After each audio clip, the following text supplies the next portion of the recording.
What's going on, guys, and welcome to yet another episode of Seriously Fast Media. I'm Tom Ludermoser, and I want to talk to you today about the 5 biggest gimmicks in recent NASCAR history. I don't want to go too far back, but we're going to be going recent. These come from most of you guys. I've questioned this, I don't know, 5-10 times on all the different forms of social media, and you guys have pitched in on all of these, and of course my opinion goes in here as well.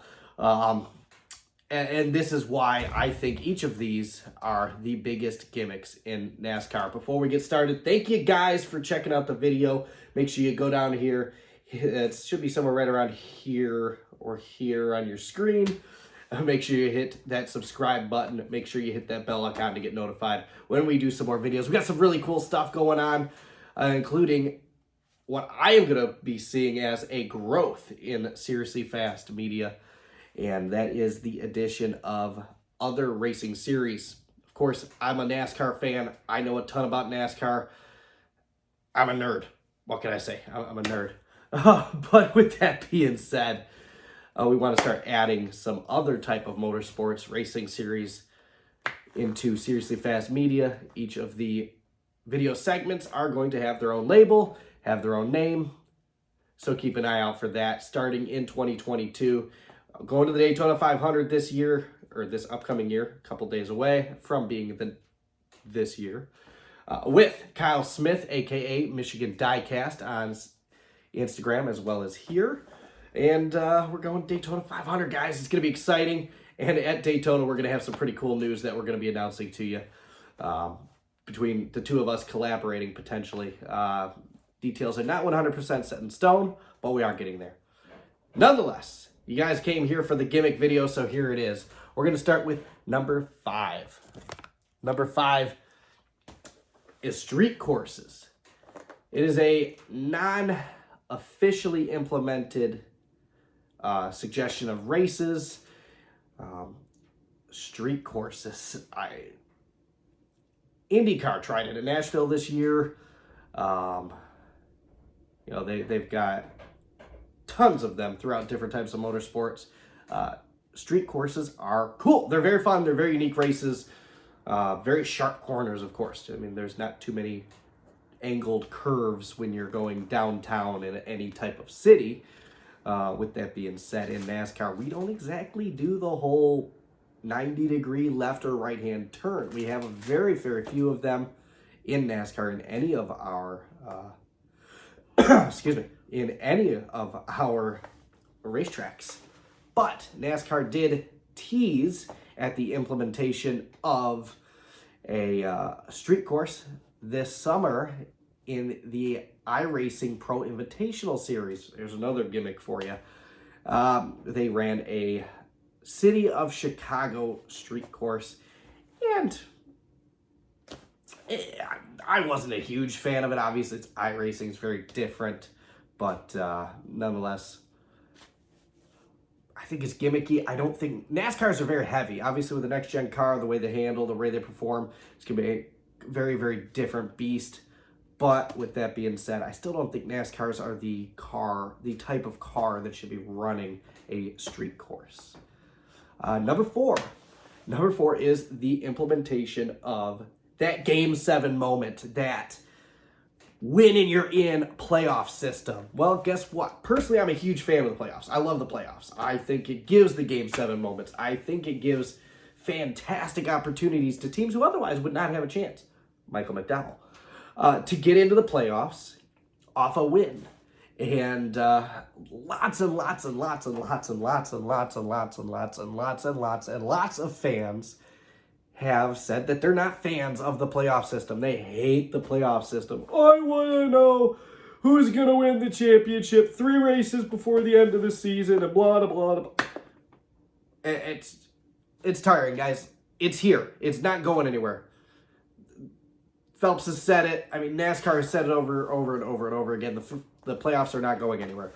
Obviously, yes, it's a gimmicky thing. NASCAR had a point system for a very, very long time until they implemented the chase in 2004.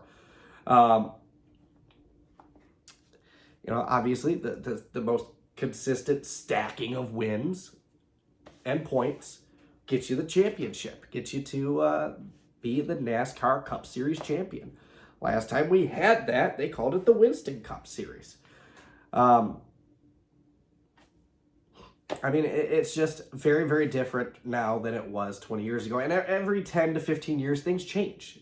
And things need to change in order to keep it light, in order to keep it up to date. Personally, I like the playoff system. It gives that little extra, that nudge of aggression from some of these drivers who otherwise would just go out and continue to be consistent and scoot their way on. Number three is stage racing. Again, another thing personally I'm a big fan of, stage racing. Hit 50-50 on Twitter, on my Twitter poll.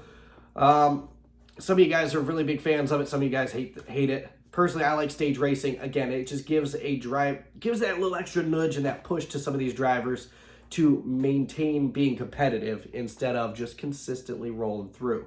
The one thing that I personally do not like in stage racing is the caution flag at the end of each stage. I wish they'd just keep running. Although I do personally understand it, it gives the opportunity to run some advertisement during said cautions instead of a green flag lap. I can almost guarantee you, and don't lie to me, I can almost guarantee to you that you would much rather have a commercial be under a yellow flag than you would under a green flag. Am I wrong? Let me know in the comment section below.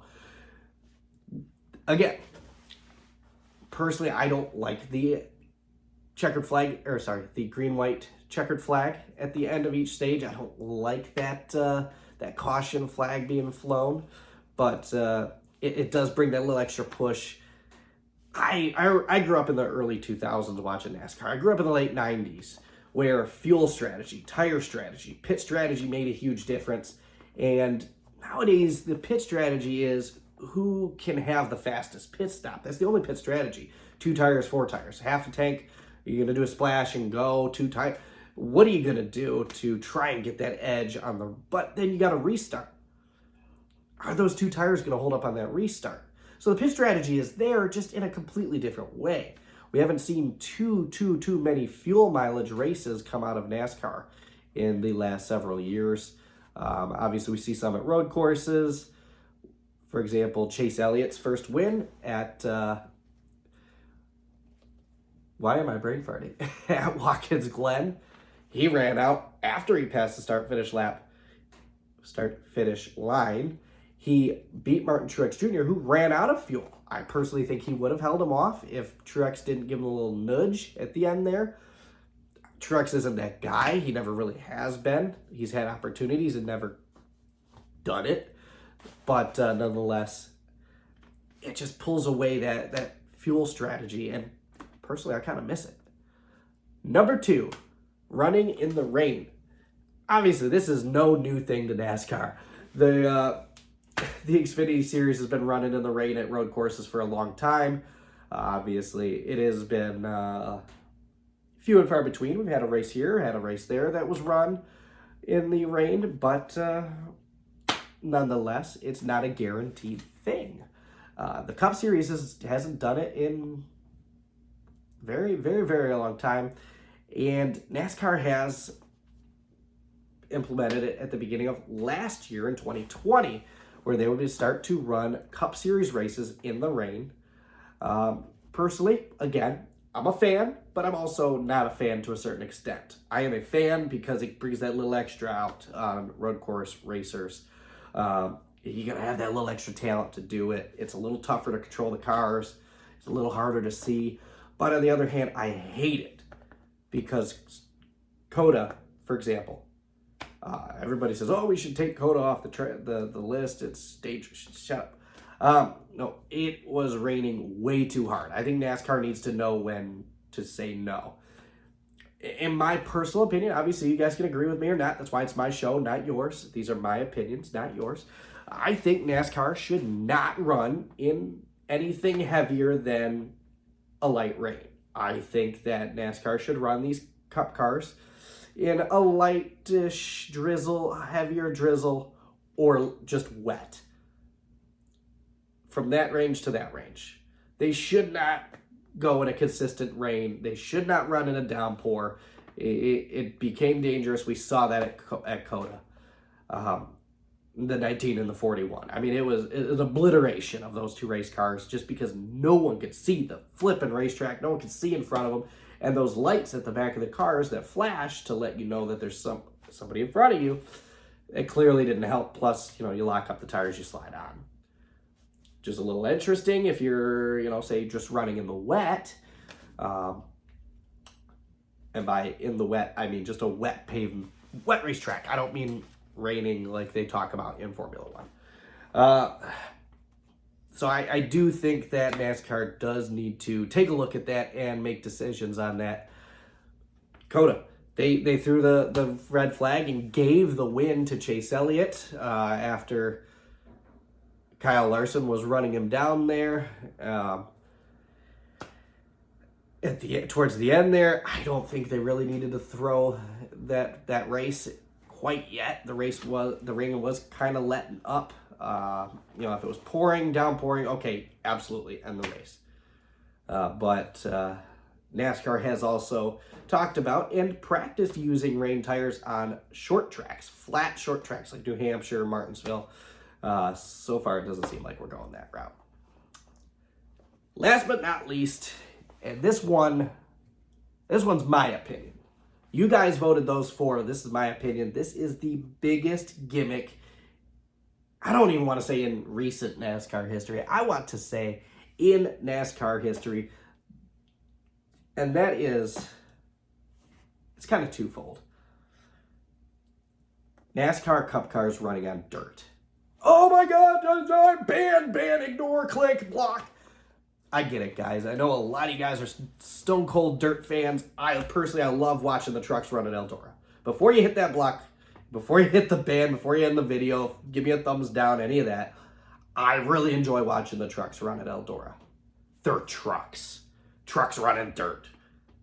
Hillbillies, which, let's be honest, that's most of us NASCAR fans. We enjoy watching trucks go through dirt. A lot of us drive trucks. A lot of us go mudding. I've done it a bunch of times. I used to have a vehicle that was fully capable of doing it. The truck series, in my opinion, should be the only series running in dirt. I personally agree with Richard Petty that this sport has come so far since the late 40s, early 50s, running on dirt, running in the sand, to running on these big multi-million-dollar speedways and super speedways on pavement and cement and concrete. I mean, why go backwards? Okay, let's do it as a charity race. Let's do it as the all-star race. Let's do something like that. But there's no reason that a NASCAR Cup car should be on dirt for a points-paying race, period. I think it's stupid. It was fun to watch, don't get me wrong. It was fun to watch when you could see what was going on. The rain really messed it up, obviously, at Bristol, when they covered in dirt. That's another thing. Why Bristol? Why are you going to cover Bristol in dirt? Just why? Bristol has started bringing us some fantastic racing over the last couple of years again. Why are you going to ruin it with dirt? Just get that crap off the racetrack. Come on, get it off the racetrack. The truck should run at Eldora, absolutely. They ran at Knoxville this year. I mean, it was kind of a shit show. And then they ran them at Bristol as well in the dirt, and it was a shit show. The whole Bristol dirt system was a shit show. I think it was a huge gimmick. It sold a lot of toys. It sold a lot of tickets. I want to go. I do. I think it'd be cool to watch. But I don't think NASCAR should be running Cup Series cars on dirt, period. And I really don't think the trucks need more than one race. Maybe two. Okay. But let's stop. It's a gimmick. That's all it is. It's a gimmicky gimmick. And I don't like it. What do you guys think? Those are my and your top 5 gimmicks in recent NASCAR history. What are your thoughts? Did I miss something? Is there something you thought should be in a different place on this list? Hit the comment section below. Let me know. And make sure you, like I said, you follow, you like, you subscribe, the Twitter, Facebook, Instagram, YouTube, all the social media crap. Make sure you guys follow us. We are going to grow in 2022. I guarantee it. Thank you guys. I couldn't do this without your support. I really enjoyed talking about NASCAR. Make sure you follow and check out the Bad Fast podcast. It's available where all fine podcasts are available. That includes Spotify. Check it out, guys.